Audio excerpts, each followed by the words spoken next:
Hello, हाय, नमस्ते everyone. आपका बहुत बहुत स्वागत है मेरे इस चैनल में। तो फ्रेंड्स, सब लोगों को करंट एनर्जी में आज रिक्वेस्ट आई कि दी प्लीज़ वो मिररिंग इफ़ेक्ट वाला भी वीडियो बना दीजिए। मुझे खुशी हुई कि आपको नॉलेजेबल वीडियो में भी इंटरेस्ट है। ज़्यादा तक डिवाइन फेमिनाइन करंट एनर्जी में ही टाइम स्पेंड करती है। हम कितने नॉलेजेबल वीडियोस बनाते हैं, लेकिन करंट एनर्जी में व्यूज़ ज़्यादा आते हैं, नॉलेजेबल वीडियो में कम आते हैं। करंट एनर्जी भी देखनी चाहिए, वहाँ से भी हमें गाइडेंस मिलता है, हीलिंग मिलता है, लेकिन कभी कभी नॉलेजेबल वीडियोस भी देखा कीजिए। तो आज का हमारा टॉपिक है डीएम है। डीएम की फर्स्ट प्रायोरिटी डीएफ क्यों नहीं होती? Why DM is not take first priority for her DF, या why DM is not give first priority to her DF. आपने अक्सर देखा होगा कि डीएम एंड डीएफ शादी से पहले भी मिलते हैं कहीं सारे, लेकिन डीएम है वो अपनी डीएफ को छोड़कर कहीं और शादी कर लेते हैं। तो ऐसा क्यों? जब वो उसकी सोल जानती है कि इसके साथ मेरा बहुत गहरा रिश्ता है, लेकिन डीएम है वो फैमिली को प्रायोरिटी देते हैं, डीएफ को नहीं। तो इसमें कौन सी मिररिंग इफ़ेक्ट होती है? और मैं करंट एनर्जी इसलिए डालती हूँ, मुझे लगा कि सभी लोग मेरे इस वीडियो से बोर हो गए होंगे मिररिंग इफ़ेक्ट से, तो मैंने सोचा कुछ नया डाल दूँ। लेकिन आपको इसकी बहुत ज़्यादा क्रेविंग है, आप इंटरेस्टेड हो मेरे इस वीडियो में, तो मैंने सोचा आज यह वीडियो बना दूँ। ओके फ्रेंड्स, तो डीएम कौन से मिररिंग इफ़ेक्ट देते हैं डीएफ को फर्स्ट प्रायोरिटी ना देकर?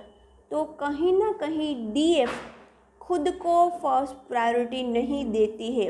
आप डीएफ खुद सोच लीजिए कि मैं खुद को कहाँ फर्स्ट प्रायोरिटी नहीं देती हूँ, और फर्स्ट प्रायोरिटी खुद को ना देने के रीज़न कौन कौन से होते हैं। तो पहला तो होता है attachment. Friends, twin flame journey detachment की है। कुछ लोग नए आए हैं, उसे पता नहीं है। फ्रेंड्स, अटैचमेंट एक लोअर एनर्जी है। Attachment is not love. तो आपको सबसे डिटेच होना पड़ता है। मैंने देखा है कई सारी डीएफ होती है, वो अपने मदर से, अपने फादर से बहुत ज़्यादा अटैच होती है, अपने हस्बैंड से बहुत ज़्यादा अटैच होती है। मैं अटैचमेंट का कोड कट करने को बोलती हूँ तो डर जाती है डीएफ। अपने हस्बैंड से अटैचमेंट का कोड कट नहीं कर सकती, मदर से नहीं कर सकती। क्यों? उसे लगता है कि रिश्ता बुरा हो जाएगा। मैं भी अपनी मदर से अटैच थी, लेकिन अटैचमेंट का कोड कट किया तो मैं डिटेच हो गई, और हमारा रिश्ता, मेरी और मेरी मदर का रिश्ता पहले से ज़्यादा बेटर है, फ्लेक्सिबल है। फ्रेंड्स, अटैचमेंट से क्या होगा? आप लोअर एनर्जी में जाएंगे तो सामने वाला भी लोअर एनर्जी में जाएगा। आप को जब सामने वाला लोअर एनर्जी में है तो आपको हाई एनर्जी में रहकर उसे गाइडेंस देना है, मोटिवेट करना है। जब वो लोअर एनर्जी में होगा और आप लोअर एनर्जी में होगे तो आप कैसे एक दूसरे को गाइडेंस दे सकते हो, मोटिवेट कर सकते हो? और फ्रेंड्स, यह अटैचमेंट की जर्नी नहीं है। डीएफ अपने डीएम से भी अटैचमेंट नहीं रख सकती, तो डीएफ अपनी फैमिली से क्यों अटैचमेंट रखती है? अटैचमेंट लव नहीं है। अटैचमेंट एक लोअर एनर्जी है। अटैचमेंट आपको रॉन्ग वे में ले जाएगा, कर्मा क्रिएट करवाएगा। जितना हो सके उतना डिटेच रहिए। इसका मतलब यह नहीं है कि आप सबसे कट ऑफ कर लीजिए, लेकिन रिश्ता फ्लेक्सिबल होना चाहिए, अच्छा होना चाहिए, लेकिन नॉर्मल अटैचमेंट नहीं, नॉर्मल रिश्ता होना चाहिए। वो जैसे जैसे आप डिटेच हो गए, आप खुद समझ जाओगे कि detachment is better than attachment. आप डिटेच होके रिश्ते अच्छे से निभा पाओगे।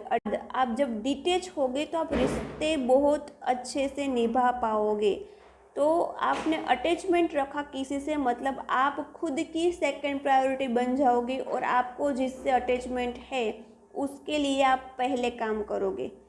फ्रेंड्स, पहला खुद का काम पहले खुद के लिए करना है, दूसरों को उसका काम करने देना है। मैं आपको क्लियरली समझाती हूँ। दूसरी आती है ओवर रिस्पॉन्सिबिलिटी। जब डीएफ का बायबोन नेचर होता है कि वो ओवर रिस्पॉन्सिबिलिटी उठाती है, over helping, over giving nature होता है। बट फ्रेंड्स, ओवर रिस्पॉन्सिबिलिटी और रिस्पॉन्सिबिलिटी में क्या डिफरेंस है, मैं आज आपको क्लियर करने वाली हूँ। तो फ्रेंड्स सिंपली समझिए, इसको समझने की ट्राई कीजिए कि रिस्पॉन्सिबिलिटी और हेल्प में बहुत ज़्यादा डिफरेंस है। यदि आप किसी को हेल्प करना चाहते हैं तो आप किसी को गाइडेंस दे सकते हैं, और रिस्पॉन्सिबिलिटी और हेल्प में क्या डिफरेंस है। हम इम्पैथ होते हैं, हम डिवाइन होते हैं, तो हमें दूसरों का हेल्प करना अच्छा होता है। हेल्प करने से हम हाई एनर्जी में रहेंगे।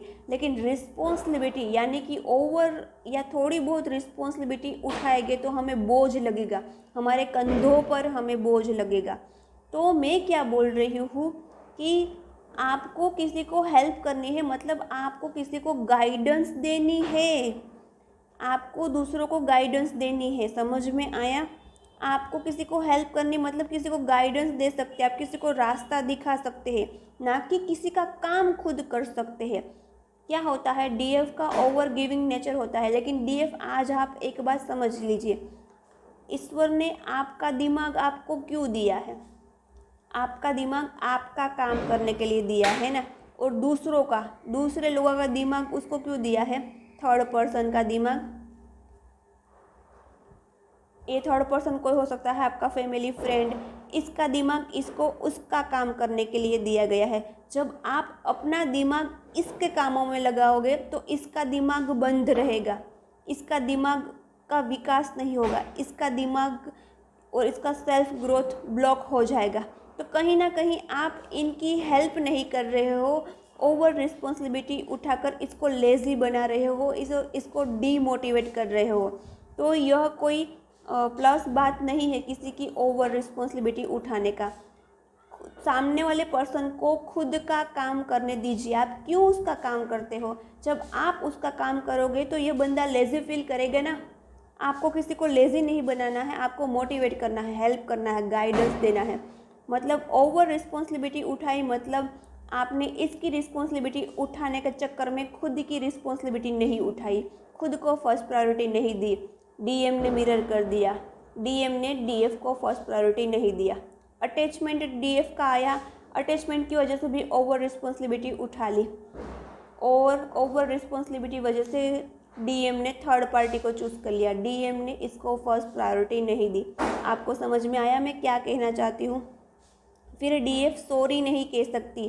प्लीज़ डीएफ आप नो बोलना सीखिए, आप डायरेक्टली बोल दीजिए, I am extremely sorry to say no.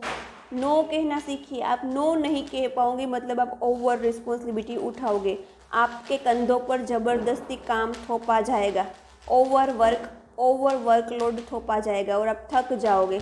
और ओवर वर्कलोड की वजह से आप खुद को फर्स्ट प्रायोरिटी नहीं दे पाओगे।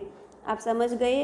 इसलिए आपको सॉरी बोलना सीखना है। आप ट्विन फ्लेम जर्नी के से पहले दूसरी को ज़्यादा प्रायोरिटी देते हो, दूसरी जर्नी को, सोलमेट जर्नी को या फैमिली की जर्नी को, मदर एंड फादर को। तो यहाँ डीएम भी मिरर करेगा, डीएम अपनी फैमिली, अपने मदर फादर को ज़्यादा प्रायोरिटी देगा। समझ में आया? फर्स्ट प्रायोरिटी इनर वर्क को नहीं रखती DF, first priority inner work को नहीं देती, हीलिंग को नहीं देती, और दूसरी चीज़ों में ज़्यादा टाइम वेस्ट कर देती है। लेकिन आपको टाइम शेड्यूल बनाना है, 3D एंड 5D लाइफ में बैलेंस रखना है।